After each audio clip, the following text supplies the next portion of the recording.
My name is Bob Nied. I'm a member of the Board of Directors for the Center for Sustainable Rural Communities. Wes Gillingham from Catskill Mountain Keeper and I will be facilitating this evening's press conference. In addition to our two groups, the following organizations are represented here this evening or have sent statements of support.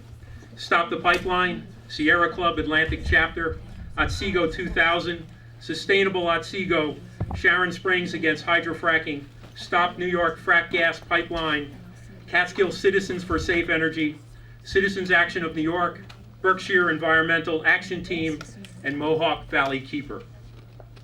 For more than 2 years, rural residents from eastern Pennsylvania to the town of Wright in Schoharie County, just east of where we stand tonight, have lived under the threat of a high-pressure natural gas pipeline that would slash and blast through forest, fields, productive farmland, wetlands, and some of the richest cold water trout streams in the country.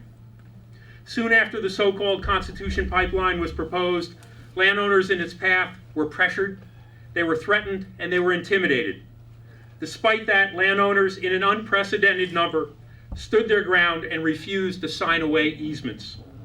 Just before Christmas, those landowners who refused to be bullied by pipeline developers began receiving threatening letters in the mail, followed by legal documents as the pipeline company sought to force easements across private property through condemnation.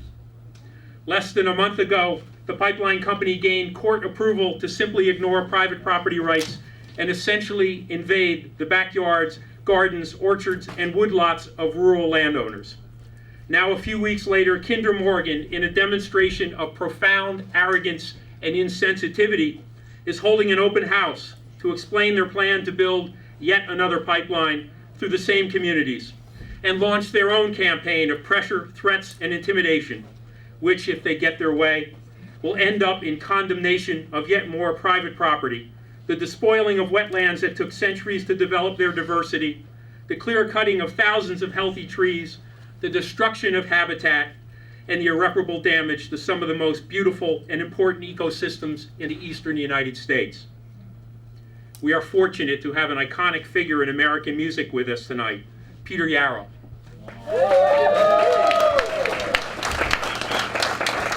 Peter has spent a lifetime singing and fighting for social justice. There is a reason he is here tonight. These pipeline proposals are not just environmental and economic issues, they are also social justice issues. It is not a coincidence that both the Constitution and NED pipelines are proposed to cut through rural communities with severely depressed economies that have suffered catastrophic impacts of both natural and man-made disasters, including devastating floods and a pipeline explosion that killed members of the community and destroyed homes and property. As much as 12% of the population of this county and Delaware County lives below the poverty level and cannot afford the higher legal representation necessary to defend themselves from the onslaught of big oil and gas.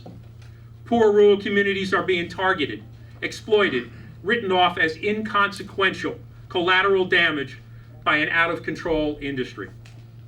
We stand here tonight in solidarity with those communities and in defense of the environment to say enough is enough, and to send a unified message to Kinder Morgan, to Cabot Oil, and Williams Company. The message is as follows: we are not defeated, we will not stop, and we will win because we have an advantage. Big oil and gas fights for obscene profits. We fight for something far more important: the health, the safety, and the property rights of our families and our communities.